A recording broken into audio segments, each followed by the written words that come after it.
It's what we're going for. It's no longer confessions, disclosures, believability. It's information, not a confession, not even the truth.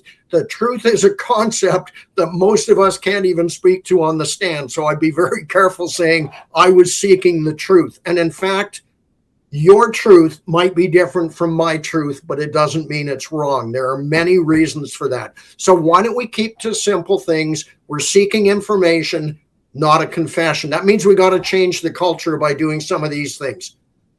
Instead of just rewarding or criticizing bad practice, we got to reward good practice. We've got to improve the supervision, meaning we got to train supervisors too. So if any of you are supervisors and not necessarily in the interview room as often as you would like, this is great.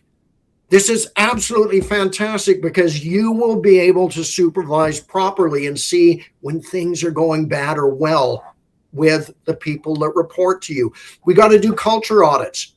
Okay, we've got to record and review interviews. We've got to do surveys. We have to dig deep and look for an honest answer. We've got to do continuous training and education. That's why I'm always so happy to do these talks. Even though it's only an hour, I can guarantee you're going to leave with at least one thing that will change the way you look at your next interview. And folks, this is big. It's not all about lawful or legal behavior. You're allowed to do a lot of things with some people, but it is unethical at some times. And I'm going to give you an example here. Although it may be lawful to do some of the things you just saw on the videos, there's nothing in, for instance, Canadian law that completely prohibits lying about the evidence you have. It's frowned upon and it could cause problems, but it depends on the person that you're doing it with.